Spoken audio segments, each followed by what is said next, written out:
அனைவருக்கும் மீனூஸ் கிச்சனின் அன்பான வணக்கங்கள். இன்றைக்கி நம்ம கிச்சனில் என்ன பார்க்க போகிறோம் அப்படின்னு பார்த்தீங்கன்னா, இன்றைக்கி நம்ம மல்லி இலை வச்சு ஒரு தொக்கு மாதிரி தான் பண்ண போகிறோம். நம்ம துவையெல்லாம் ஏற்கனவே பார்த்துருக்கோம். இப்போ இந்த மல்லி தொக்கு மாதிரி பண்ணோம்னா நம்ம சாதத்துக்கும் போட்டுக்கலாம். இட்லி தோசை இது கூட வேணாலும் நம்ம சாப்பிட்லாம். இதுக்கு நான் ஒரு கட்டு மல்லியில் பாதி மல்லி, அதாவது 5 ரூபா மல்லி எடுத்திருக்கேன். 10 ரூபா கட்டும் இருக்குது, 5 ரூபா கட்டும் இருக்குது. அதான் ஒரு கைப்பிடி அளவு எடுத்திருக்கேன் மல்லி.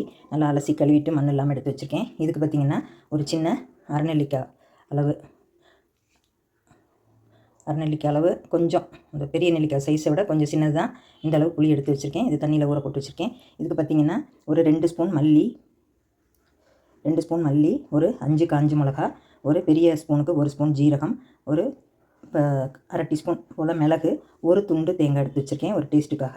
இதை இப்போ நம்ம பானையில் கொஞ்சம் எண்ணெய் ஊற்றி இதை அப்படி நம்ம நல்லா வறுத்து எடுத்துகிட்டு இது எல்லாத்தையும் நம்ம நல்லா ஒரு ஃபைன் பேஸ்ட்டாக அரைச்சிட்டு வந்துடலாம். புளியை கரைச்சி தண்ணி எடுத்து வச்சுக்குவோம். இப்போ இது நீங்கள் மிளகாய் மல்லி போடலைன்னா நீங்கள் மிளகாத்தூள் மல்லித்தூள் அப்படி கூட போட்டுக்கலாம். நான் அது அரைச்சி போட்டால் கொஞ்சம் நல்லாயிருக்கும், சேர்மானமாக இருக்கும். தொக்கு நல்லா எடுத்து கொடுக்கும், நல்லா திக்காக இருக்கும். அதனால நான் அரைச்சி போடலான்ட்டு எடுத்து வச்சுருக்கேன். இப்போ இது நம்ம பானையில் எண்ணெய் ஊற்றி இது எல்லாத்தையும் நம்ம நல்லா வறுத்து எடுத்துக்கலாம். இப்போ நம்மளோட மிளகாய், மிளகு, ஜீரகம், மல்லி எல்லாம் நல்லா வறுத்தச்சு. இதை நம்ம இப்போ மிக்சியில் மாற்றிக்குவோம். இதை மாற்றிட்டு அந்த கடாயில் சும்மா ஒரு 10 வெந்தயம் போல் மறுபடியும் வறுத்து எடுத்துக்குவோம். ஏன்னா இதோட போட்டால் ரொம்ப கருகி போயிடும். ரெண்டாவது இது ரொம்ப நிறைய போட்டிங்கன்னா கசந்து போயிடும். சும்மா ஒரு 10 போல் வெந்தயம் தனியாக வறுத்தெடுத்து மிக்சியில் சேர்த்துக்கலாம். இது எல்லாத்தையும் நான் மிக்சியில் மாற்றிட்டு வெந்தயத்தை வறுத்துக்குவோம். இப்போ நம்மளோட 10 போல் வெந்தயத்தையும் நம்ம லேசாக வறுத்துட்டு மிக்சியில் சேர்த்துக்குவோம். நிறைய போட்டால் தொக்கு கசந்த மாதிரி ஆயிடும், ஒரு வாசத்துக்கு தான். இப்போ இதையும் நம்ம மிக்சியில் சேர்த்துக்குவோம். இப்போ நம்ம மிக்சியில் எல்லாமே வறுத்ததெல்லாம் சேர்த்தாச்சு.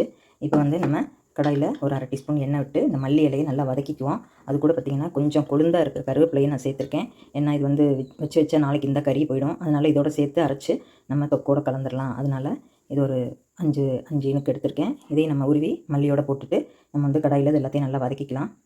இப்போ நம்மளோட மல்லியும் 5 பத்து கருவேப்பிலையும் அதை போட்டு நல்லா மாதிரி வதக்கி வச்சுட்டு ரொம்ப ஒன்றும் வதக்கணுங்கிற இல்லை, லேசாக அது சூட்டுக்கே நல்லா வதங்கிடும். இப்படியே நம்ம எடுத்து ஆற வச்சுட்டு இதையும் தனியாக நம்ம மிக்சியில் அரைச்சி வந்துடலாம். இப்போ நான் எடுத்து ஆஃப் பண்ணிட்டேன். இப்போ இந்த மிளகா, மல்லி அதெல்லாம் அரைச்சிட்டு அதுக்கப்புறம் இந்த மல்லி இலையும் நம்ம ஒரு பேஸ்ட்டாக அரைச்சிட்டு வந்துடலாம். ரொம்ப நைஸாக இல்லாமல் கொஞ்சம் கரெக்டாக இந்த மல்லியோட தண்டெல்லாம் கூட நம்ம சேர்த்துக்கலாம். வேரெல்லாம் இந்த தண்டு பகுதியெல்லாம் கூட வேஸ்ட்டாக்காமல் இது நல்லா சேர்த்து அரைச்சிக்கலாம். இந்த எடுத்துக்கிட்டிங்களா, தண்டு கூட இளந்தண்டாக இருந்தால் நம்ம சேர்த்துக்கலாம். போதும், இந்தளவுக்கு வதக்கினா போதும். இப்போ நம்மளோட வறுத்து வச்ச பொருள்லாம் இந்த மாதிரி நல்லா ஒரு கோர்ஸாக பவுடர் அரைச்சிச்சு. இப்போ இதுக்கு தண்ணி ஊற்றி அரைக்காமல் இந்த புளியை நான் கரைச்சி எடுத்து வச்சுருக்கேன். இதை நம்ம இதில் ஊற்றி அரைச்சிக்கலாம். தண்ணி ஊற்றுறதுக்கு பதிலாக அந்த புளி தண்ணியை ஊற்றி நம்ம நல்லா ஒரு நைஸாக ஒரு பேஸ்ட்டாக அரைச்சிட்டு வந்துடலாம். இப்போ நம்மளோட மிளகாய், மிளகு, ஜீரகம் பேஸ்ட்டு நல்லா அரைச்சி எடுத்தாச்சு. இப்போ அதே மிக்சியில் நம்ம இந்த வதக்கி வச்சுருக்க மல்லி, அந்த கொஞ்சம் கருவேப்பிலை எல்லாத்தையும் சேர்த்து நம்ம ஒரு நல்லா கொஞ்சம் குறகுறப்பாக பேஸ்ட்டாக அரைச்சிட்டு வந்துடலாம். இது இந்த மாதிரி தண்டெல்லாம் கூட நீங்கள் சேர்த்துக்கலாம், வேஸ்ட் பண்ண வேண்டாம். கொஞ்சம் அதாவது இளந்தண்டாக இருந்துச்சுன்னா அதையும் நம்ம சேர்த்து அரைச்சிக்கலாம். ரொம்ப நைஸாக துவையல் மாதிரி அரைக்காமல் கொஞ்சம் பெருப்பாக அரைச்சி எடுத்துக்கலாம். இப்போ நம்மளோட மிளகாய், மல்லி, மிளகு, ஜீரகம் அந்த பேஸ்ட்டு ரெடி ஆயிடுச்சு. அது மாதிரி நம்மளோட மல்லி, அந்த கொழுந்து கருவேப்பிலை இதெல்லாம் அரைச்சது ரெடி ஆயிடுச்சு. மல்லி நிறைய இருந்தால் இன்னும் கொஞ்சம் கூட சேர்த்துக்கலாம். மல்லி கொஞ்சம் கம்மியாயிடுச்சு, அதனால் இருக்கிறத வச்சு தான் நான் செய்கிறேன். இப்போ இதுக்கு கொஞ்சம் உங்களுக்கு இந்த மாதிரி போட பிடிக்கும்னா போட்டுக்கலாம், இல்லை ப்ளைனாக கூட நீங்கள் தாளிச்சிக்கலாம். நான் ஒரு தக்காளியில், ஒரு பெங்களூர் தக்காளியில் பாதி தக்காளி எடுத்து இந்த மாதிரி சின்ன சின்னதாக நறுக்கி வச்சுருக்கேன். தோலை பின்னாடி இருக்க தோலை நம்ம உரிச்சு எடுத்துகிட்டு இந்த மாதிரி நறுக்கிக்கலாம். இல்லைன்னா சாப்பிடும்போது தோல் வாய்க்கு மாட்டிகிட்டே இருக்கும். அதனால் தோலை பின்னாடி இருக்க தோலை எடுத்துகிட்டு நைஸாக நறுக்கி வச்சுருக்கேன். தாளிக்கிறதுக்கு கொஞ்சம் கருவேப்பிலை, இது ஒரு 10 போல் சின்ன வெங்காயம் 1-2 தட்டி எடுத்திருக்கேன். அது மாதிரி ஒரு 6 பல்லு பூண்டு இந்த மாதிரி தட்டி எடுத்து வச்சுருக்கேன். இதை நம்ம இப்போ தாளிக்கையில் சேர்த்துக்குவோம். சேர்த்துட்டு நம்ம அந்த தண்ணிக்கு பதிலாக புளி ஊற்றி அரைச்சோம் இல்லையா, அது போக மிச்சம் உள்ள புளி இந்த எடுத்து வச்சுருக்கேன். நான் புளி ஓரளவுக்கு தான் கரைச்சிருக்கேன், ரொம்ப கரைக்கலை. அந்த மேலாப்பில் கரைச்சதே நல்லா புளிப்பாக இருக்குது. புளியோட தன்னை புளிக்கிறத பொறுத்து பார்த்து சேர்த்துக்கோங்க. இப்போ நம்ம தாளிக்கிறதுக்கு பார்த்திங்கன்னா இந்த கடுகு 1 டீஸ்பூன், உளுந்தம்பருப்பு 1 டீஸ்பூன் எடுத்திருக்கேன். அதுமாதிரி கடலைப்பருப்பும் 1 டீஸ்பூன் எடுத்திருக்கேன். இப்போ நம்ம சுத்தமான நல்லெண்ணெயில் தான் நம்ம தாளிக்க போகிறோம் குழம்பு. இப்போ குழம்புல தொக்கு, அதனால் தொக்கு மாதிரி நம்ம சுருக்கி பண்ணிக்கணும். இப்போ நம்ம தாளிக்கிறத பார்க்கலாம். கடாயில் நல்லா ஒரு 6 டீஸ்பூன் போல் நல்லெண்ணெய் சேர்த்துக்குவோம். இப்போ நம்மளோட எண்ணெய் நல்லா காஞ்சிருச்சு. இப்போ இதில் கடலைப்பருப்பு சேர்த்துக்குவோம். அது கொஞ்சம் பொரிய லேட்டாகும், அதனால் அதை முதல்ல சேர்த்துக்குவோம். அதுக்கப்புறம் நம்மளோட கடுகு, உளுந்தம்பருப்பு சேர்த்துக்குவோம். பார்த்திங்கன்னா ஒரு கொஞ்சம் போல் பெருங்காயத்தூள் சேர்த்துக்குவோம்.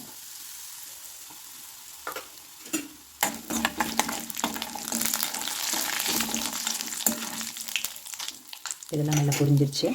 இப்போ வந்து நல்லெண்ணெய்னால நல்லா நுரைச்சிட்டே வருது. இப்போ நம்ம தட்டி வச்சுருக்க பூண்டு இதில் சேர்த்துக்குவோம்.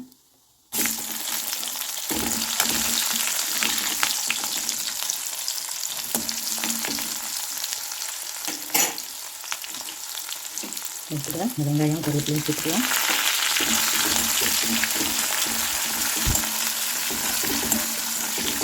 வெங்காயம் பூண்டு போட பிடிக்கும்னா போட்டுக்கலாம், இல்லை வேண்டாம்னு கூட அதை ஸ்கிப் பண்ணிடுங்க. இப்போ நம்மளோட அரைச்சி வச்சுருக்க தக்காளி இதெல்லாம் சேர்த்துக்குவோம். தக்காளிலாம் ஒரு டேஸ்ட்டுக்காக தான் சேர்த்துருக்கேன். அது போடுறதுனாலும் போட்டுக்கலாம், அது வேண்டாம்னாலும் ஸ்கிப் பண்ணிடுங்க. போட்டால் நல்லாயிருக்கும் உங்களுக்கு. இப்போ நல்லா வதங்கட்டும். இப்போ நம்மளோட பூண்டு வெங்காயம் எல்லாமே நல்லா வதங்கிடுச்சு.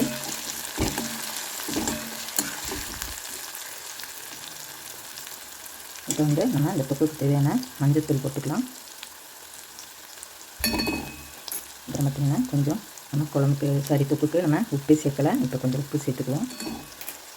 தேவைப்பட்டால் அப்புறம் பின்னாடி டேஸ்ட் பார்த்துட்டு கூட சேர்த்துக்கலாம்.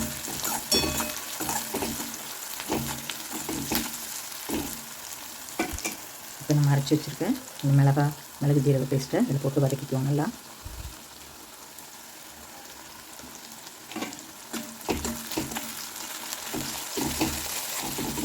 அது உங்களுக்கு ஒரு வாரம் ஆனாலும் கெடாது.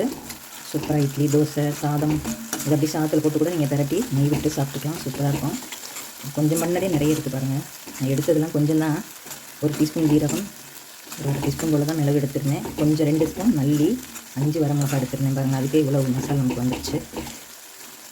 இது நல்லா வதக்கிக்குவோம். இப்போ நம்மளோட அரைச்சி வச்சுருக்க இந்த மல்லி பேஸ்ட்டையும் போட்டுக்குவோம். இதையும் போட்டு நல்லா வதக்கிக்குவோம்.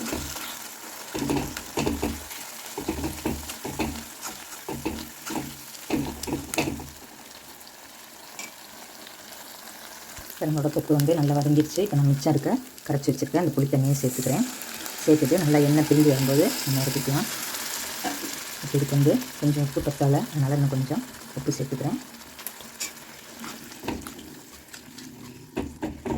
மேற்கொண்டு எதுவுமே தண்ணியே சேர்க்கலை. நம்ம வந்து புளி கரைச்சது தான். இது வந்து ரொம்ப பித்தத்துக்குலாம் ரொம்ப நல்லது. எண்ணெய், மிளகு, ஜீரகம், இந்த மல்லி இதெல்லாம் சேரும்போது ரொம்ப பித்தத்துக்கு நல்லது. அதாவது அடிக்கடி வாமிட்டிங் வர்றது, காலையில் பித்த வாந்தி எடுக்கிறது, அதுக்கெல்லாம் இந்த மாதிரி தொக்கு செஞ்சு வச்சுட்டா நமக்கு வந்து நல்லெண்ணெயும் ஒன்றும் கெடுதல் கிடையாது, நல்லது தான் நமக்கு. இந்த மாதிரி பூண்டு தக்காளி வந்து நான் சும்மா ஒரு டேஸ்ட்டுக்காக தான் சேர்த்துருக்கேன். வெங்காயம், மஞ்சள் தூள் எல்லாம் சேரும்போது ரொம்ப நல்லாயிருக்கும். வெந்தயம் மட்டும் 10 வெந்தயம் போட்டால் போதும். இப்போ நல்லா எண்ணெய் பிரிஞ்சு வர வரைக்கும் நல்லா கொதிக்கட்டும். மூடி வச்சா வேர்க்கும், அதனால் மூடாமல் இப்படியே கொதிக்கட்டும். இப்போ நம்மளோட தொக்கு வந்து நல்லா சூப்பராக எண்ணெய் பிரிஞ்சு நல்லா கொதிச்சிருச்சு. அடியிலெல்லாம் உங்களுக்கு பிடிக்கவே இல்லை, அது மாதிரி வெளியிலையும் தெரிக்கலை. நான் மூடியே போடாமல் தான் வச்சுருக்கேன். இப்போ இதில் வந்து ஃபைனலாக கொஞ்சம் வெல்லம் மட்டும் நம்ம சேர்த்துக்குவோம். வெல்லம் உங்களுக்கு பிடிச்சா போட்டுக்கலாம், இல்லை பிடிக்கலைன்னா கூட விட்டுருங்க. கொஞ்சம் பாகு வெல்லமாக இருக்கிறதுனால கொஞ்சம் நல்லா இனிப்பு சேர்ந்துச்சுன்னா குழம்பு வந்து நல்லா டேஸ்ட்டாக இருக்கும். தொக்கு இன்னும் நல்லா குறுக்கி வந்துச்சுன்னா உங்களுக்கு ஒரு வாரம் ஆனாலும் கெட்டு போகாது. பாருங்கள் கடாயில் ஒட்டாமல் எப்படி வருது பாருங்கள். நல்லெண்ணெய் தான் இருக்குது, நல்லாயிருக்கும். பாருங்கள் நம்மளோட சூப்பரான மல்லி தொக்கு அருமையாக ரெடி ஆகிடுச்சு. 2 in 1 இது. இட்லி, தோசை, சாதம் எல்லாத்துக்குமே தொட்டுக்கலாம். சப்பாத்தி எதுக்குனாலும் தொட்டுக்கலாம். இன்னும் கொஞ்சம் குறுக்க விட்டு நம்ம இறக்கிக்கலாம். பாருங்கள் ஃப்ரெண்ட்ஸ், இந்த தொக்கு வந்து சூப்பராக நல்லா எண்ணெய் பிரிஞ்சு நல்லா வந்துச்சு பாருங்கள். நல்லா பொறுக்கிடுச்சு. இந்த மாதிரி இருந்தால் உங்களுக்கு நல்லா ஒரு வாரம் கூட வச்சு சாப்பிடலாம். இன்னும் கொடுக்குனீங்கன்னா ரொம்ப வறண்ட மாதிரி வந்துடும். இதுனா சரியாக இருக்கும் உங்களுக்கு. இப்போ நம்ம வந்து வேறு பவுலில் மாற்றிக்கலாம்.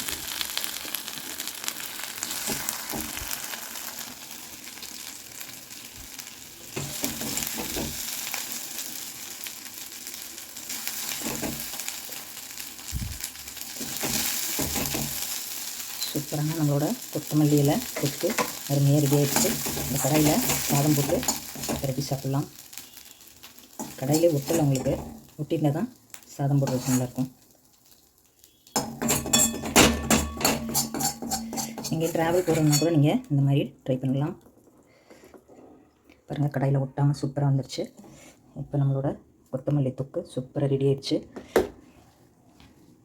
நீங்களும் இந்த மாதிரி செஞ்சு பாருங்கள். செஞ்சு பார்த்துட்டு உங்கள் கமெண்ட்ஸை சொல்லுங்கள். இந்த வீடியோ பிடிச்சிருந்தா லைக் பண்ணி, ஷேர் பண்ணி, கமெண்ட்ஸ் பண்ணுங்கள். சப்ஸ்கிரைப் பண்ணுங்கள் ஃப்ரெண்ட்ஸ். அனைவருக்கும் நன்றி. சப்ஸ்கிரைப் பண்ண எல்லாருக்கும் நன்றி. இன்னும் பண்ண போகிறவங்களுக்கும் ரொம்ப நன்றி. இந்த வீடியோ பிடிச்சிருந்தா அவசியம் உங்கள் ஃப்ரெண்ட்ஸுக்கும் ஷேர் பண்ணி விடுங்க. ஓகே ஃப்ரெண்ட்ஸ், அடுத்த ஒரு வீடியோவில் சந்திப்போம். அனைவருக்கும் நன்றி.